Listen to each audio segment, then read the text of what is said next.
नमस्कार दोस्तों। आज हम देखेंगे कि विद्यार्थियों को प्रेरित करने की कौन-कौन सी विधियां हैं। क्लासरूम में कैसे हम स्टूडेंट को मोटिवेट करें ताकि वो पढ़ सकें, या प्रेरणा की विधियां या प्रेरणा की तकनीकी या जो टेक्निक्स हैं मोटिवेशन की, वो कौन-कौन सी हैं। और इसी के अंतर्गत एक और टॉपिक है कि प्रेरणा का क्या महत्व है।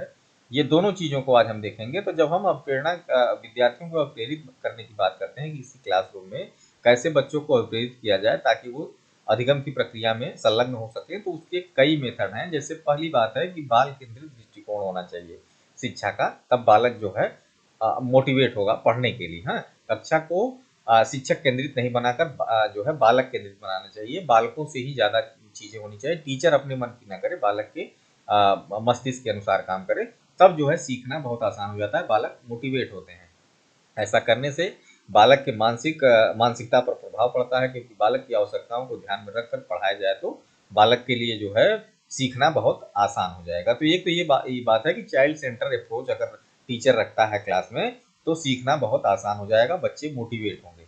दूसरी बात है कि नए ज्ञान को पूर्व ज्ञान से संबंधित करना। ये बहुत जरूरी चीज है कि अगर टीचर क्लास में जा रहा है तो बच्चों को मोटिवेट करने के लिए शुरुआत में ही जो है, जो उनका प्रीवियस नॉलेज है उससे, जो आज पढ़ाया जाना है उससे जो है जोड़ दे दोनों चीज़ों को। तो जो है सीखना बच्चों के लिए बड़ा आसान हो जाएगा और बच्चे मोटिवेट होकर नई नई चीज़ें सीखना प्रारंभ कर देते हैं। तीसरी बात है, शिक्षण में प्रभावशाली तथा सहायक साधनों का प्रयोग किया जाए। हाँ, तो कक्षा में शिक्षक को कक्षा के स्तर के विभिन्न शिक्षण विधियों का प्रयोग करते हुए प्रभावशाली ढंग से पढ़ाना चाहिए। किसी वर्ग विशेष के छात्रों के लिए शिक्षण विधि वह होती है जिसमें छात्रों की रुचि हो और जिसके द्वारा वे जल्दी सीखने लगते हैं। इसके लिए शिक्षक को प्रशिक्षण दिया जाता है ताकि वह हर स्तर के लिए अलग अलग शिक्षण विधियों का प्रयोग कर कक्षा को प्रभावशाली बना सके। तो जिस क्लास में जिस प्रकार के बच्चे हैं उसी प्रकार का टीचिंग मेथड यूज करें तो बच्चे मोटिवेट होंगे और पढ़ने में रुचि दिखाएंगे।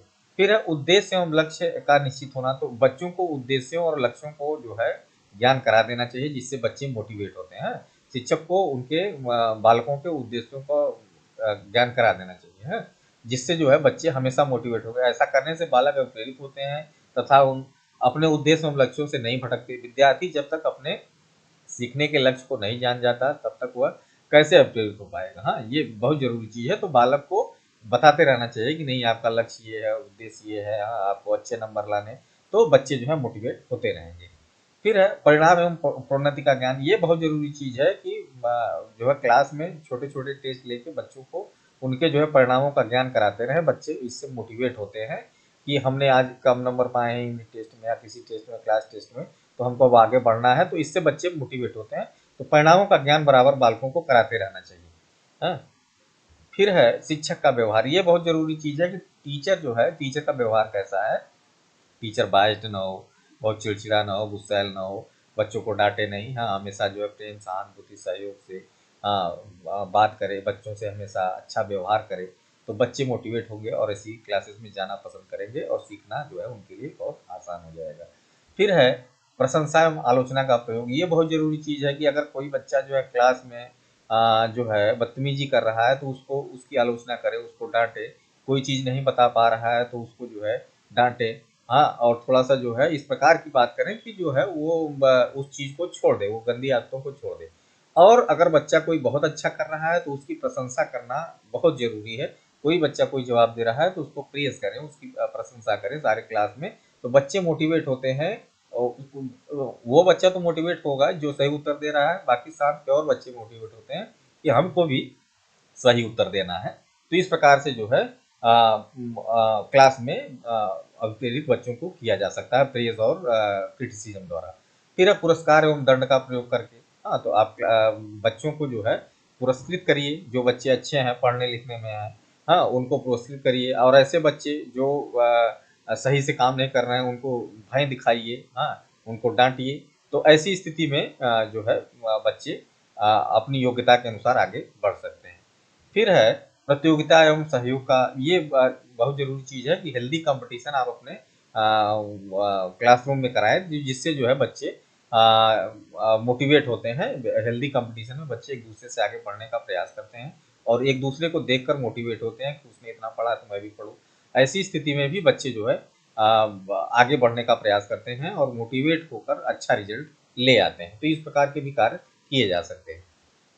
कक्षा का वातावरण ये बहुत ज़रूरी चीज़ है कि कक्षा का वातावरण बहुत ठीक-ठाक हो, जो भौतिक वातावरण है, हाँ, कि शांत हो, सुंदर हो, स्वच्छ हवा आ रही हो, प्रकाश की व्यवस्था हो, सारी चीज़ें हों, जिससे जो है बच्चे मोटिवेट होते हैं और पढ़ना-लिखना उनके लिए बहुत आसान हो जाता है। हाँ, फिर है उचित दृष्टिकोण का विकास, ये भी बहुत ज़रूरी चीज़ है कि विद्यार्थियों के परिवारों को अपग्रेड करने के लिए विद्यार्थियों की रुचियों के दृष्टिकोणों को मान्यता देना भी प्रेरणा का महत्वपूर्ण जो है कार्य है कि कोई बच्चा मान लीजिए किसी खेल में, किसी स्किट में, किसी कल्चरल एक्टिविटी में ज़्यादा आगे है, तो उसको उसी में मोटिवेट करना चाहिए और घर वालों को भी जो है बताना चाहिए कि बच्चा जो है इस फील्ड में आगे जाना चाह रहा है, तो इससे जो है उसके करियर पर क्या प्रभाव पड़ेगा, ये सब चीज़ें जो है टीचर को बतानी चाहिए, जिससे बच्चे मोटिवेट होते हैं पढ़ने के लिए। हाँ, सीखने की उचित स्थिति और वातावरण, ये बहुत ज़रूरी चीज़ है कि बालक को प्रेरित करने के लिए उसे सीखने के लिए उचित स्थिति और वातावरण की आवश्यकता होती है, अतः शिक्षक को कक्षा में ऐसे वातावरण की निर्माण करना चाहिए जिससे बालक प्रेरित होकर अपनी कार्य में सक्रिय योगदान दे सके, ये बहुत ज़रूरी चीज़ है। फिर असफलता का भय दिखाया जाए कि अब अगर आप नहीं पढ़ेंगे तो इस प्रकार से बन जाएंगे, हाँ, ये नहीं करेंगे तो ऐसे बन जाएंगे, तो इससे जो है विद्यार्थी जो है मोटिवेट होते हैं कि नहीं, हमको असफलता नहीं प्राप्त करनी है, हमको आगे बढ़ना है, ये भी मोटिवेशन का एक तरीका है। ठीक, फिर है आकांक्षा स्तर, बालकों का जो इंस्पायरेशन लेवल है उसको हमेशा ऊंचा बनाए रखने का प्रयास करना चाहिए कक्षा में, जिससे बालक मोटिवेट होता है और आगे बढ़ने का हमेशा प्रयास करता रहता है।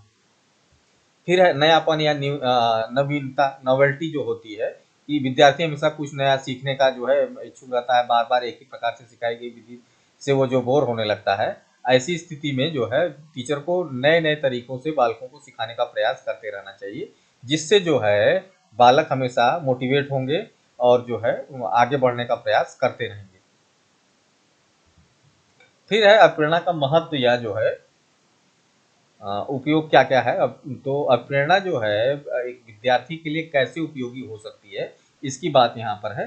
तो पहले जो है देखें कि सीखने की इच्छा जागृत करनी हो तो बालक को सीखने की इच्छा और प्रेरणा द्वारा ही जागृत की जा सकती है।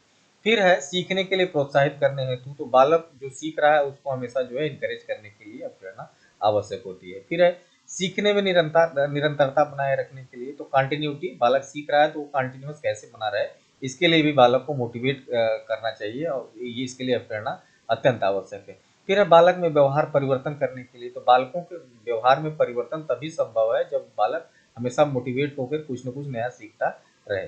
फिर है मानसिक विकास में सहायता ये इससे जो है मोटिवेशन से मिल जाती है, तो विभिन्न प्रकार की जो है गतिविधियाँ और विभिन्न प्रकार के विषय बालक सीखता है जिससे उसका मानसिक विकास होता है, वो मोटिवेशन के माध्यम से ही संभव है। फिर है चरित्र निर्माण में सहायता होती है बालकों की, कैसे कि नई नई चीज़ें सीखता है, मोटिवेट होता है, लोगों को देखता है, उनके कैरेक्टर बिल्डिंग को देखता है, टीचर्स को देखता है तो मोटिवेट होता है कि मुझे ये ऐसा बनना है, तो जो है उसका चरित्र निर्माण भी होता है।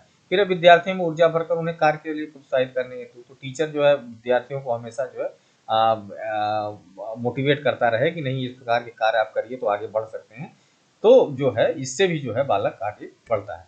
फिर है छात्रों में निरंतर सक्रिय बनाने में सहायक, तो बालक जो कभी कभी इनएक्टिव हो जाता है तो मोटिवेट करने के लिए टीचर हमेशा जो है इंकरेज करता है कि नहीं नहीं तुम बहुत अच्छे हो, आगे बढ़ो, हाँ, तो इससे भी जो है बालकों का विकास होता है। फिर कौशलों के विकास में सहायक, तो मोटिवेशन हमेशा जो है कौशलों के डिफरेंट टाइप्स की स्किल्स के विकास में सहायक होता है। बालक को पता चले कि जो है हाँ, किसी पर्टिकुलर स्किल में बहुत तेज है, हाँ, कंप्यूटर चलाने में तेज है और जो है खेलने में तेज है या लिखने में या पेंटिंग बनाने में तेज है, तो डिफरेंट टाइप्स की जो स्किल्स होती हैं उसमें मोटिवेशन काम बहुत अच्छे से करता है। फिर छात्रों में अच्छी आदतों का निर्माण करने के लिए जो है हमेशा मोटिवेट करते रहें, तो बालकों में अच्छी आदतों का निर्माण होगा।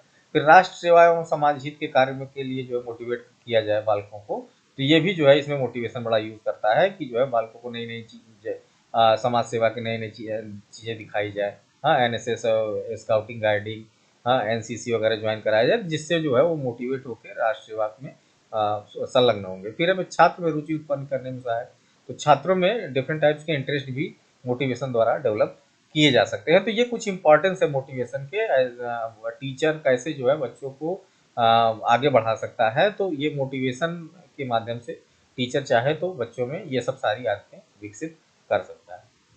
Thank you very much.